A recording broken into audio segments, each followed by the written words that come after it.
आप देख रहे हैं बेनिफिट टीवी।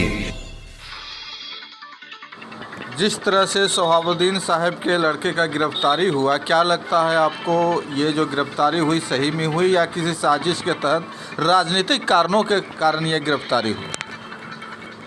देखिए, सिवान के शहाबुद्दीन साहब जो एमपी थे और जिस तरह से उनके साथ राजनीति हुआ, इंटायर आज भी उनके फैमिली के साथ वही हो रहा है। लास्ट ऑफ ऑल एमपी साहब की जान चली गई कोरोना में और उनको कोई देखने वाला नहीं और ना ही उनका अंतिम संस्कार बिहार में हो सका।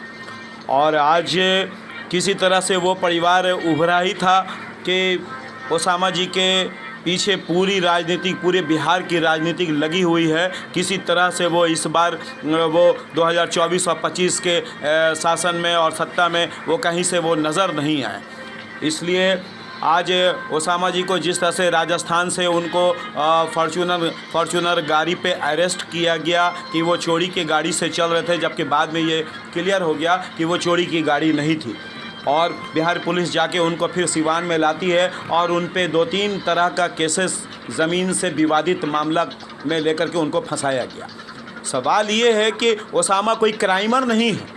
ओसामा एक के बेस्ट छवि का लड़का है और उभरता हुआ एक सितारा है और सिवान में उसको एक राजकुमार की तरह लोग देखते हैं पॉलिटिक्स के रूप में। और आने वाला एक वो सितारा है, एक बेहतरीन पॉलिटिशियन है और उसको लोग फंसाने की कोशिश कर रहे हैं। पूरा इंटायर बिहार के सारे करीब कुछ नेता को छोड़ करके आज जबकि आरजेडी के नेता भी उनको फंसाने की कोशिश कर रहे हैं। जिस तरह से उनके साथ ये मामलात हुआ, इस समय तेजस्वी यादव, लालू यादव और इंटायर आरजेडी और नीतीश कुमार को सामने आना चाहिए था और उनके पक्ष में खड़ा होना चाहिए था।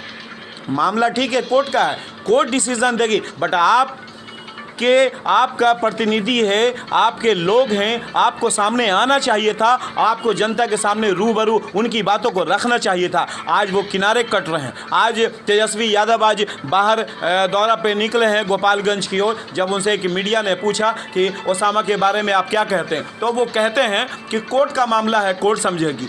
कल आपके फादर का मामला था, परसों आपका मामला था। जब आप जेल जा रहे थे, आपके फादर जेल जा रहे थे, आपके परिवार के लोग जेल जा रहे थे, उस समय आप कहते हैं कि मैं कहीं से गुनहगार नहीं हूँ, मैंने किसी चीज़ का, मैंने ना चारा का कोई घोटाला किया, न किसी चीज़ का घोटाला किया। आवाम से आप सपोर्ट मांगते हैं, जनता से आप कोऑपरेशन मांगते हैं। आज आपको ओसामा के बारे में क्या नहीं पता है कि ओसामा क्या है? ओसामा की राजनीति को ख़त्म करना चाह रहे हैं आप लोग। एक तो आप जाकर आश्वासन नहीं दिए, आप उनसे, उनके परिवार से मिले नहीं और आप इस तरह से आप स्टेटमेंट मीडिया में देते हैं, तो ये बड़ी अफसोस की बात है। जिस तरह से आरजेडी मुसलमानों का वोट लेना चाहती है, जिस तरह से मुसलमानों को एक फोकस देती है, दिखावा करती है कि हम मुसलमानों के और मुसलमान के राजनीति के लिए हम सीरियस हैं, लेकिन हमें लगता है कि कहीं से भी आरजेडी मुसलमानों के हित में नहीं है। आज के डेट में जनगणना कराने के बावजूद भी 18-20% मुसलमानों की आबादी के बाद भी लोग,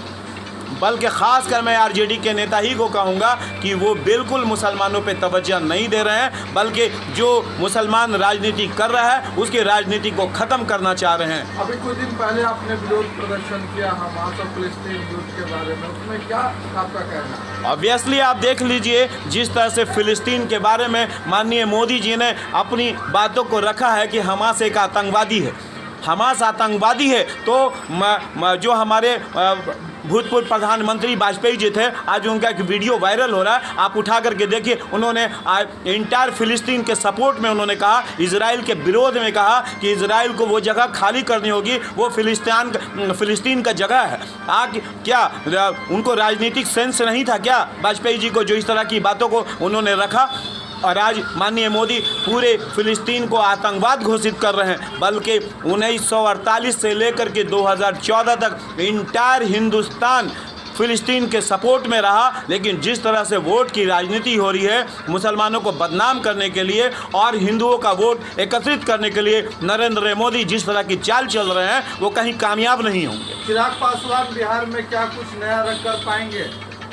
देखिए, चिराग पासवान एक अच्छे नेता हैं। अलग बात है कि वो एनडीए में वो गए हैं, माननीय मोदी जी के साथ हैं, लेकिन वो ज़्यादा दिन वहाँ पे रह नहीं पाएंगे। और जिस तरह से हाजीपुर का मामला चल रहा है, हाजीपुर में सच पूछिए तो वो नेता अगर कोई है तो चिराग पासवान ही है, और उनको ही वो सीट मिलना चाहिए, चाहे वो किसी गठबंधन से लड़ें। इसलिए कि उनके फादर ने जिस तरह से हाजीपुर में काम किया है, किसी नेता ने हाजीपुर में काम नहीं किया है। इसलिए चिराग पासवान वाहिद दलित का नेता है जिसको वो हाजीपुर का सीट मिलना चाहिए, और वो भारी मतों से अगर वो वहाँ से खड़े होंगे तो वो जीतेंगे। कारण है कि जनता उनको पसंद करती है। आप देख रहे हैं बेनिफिट टीवी।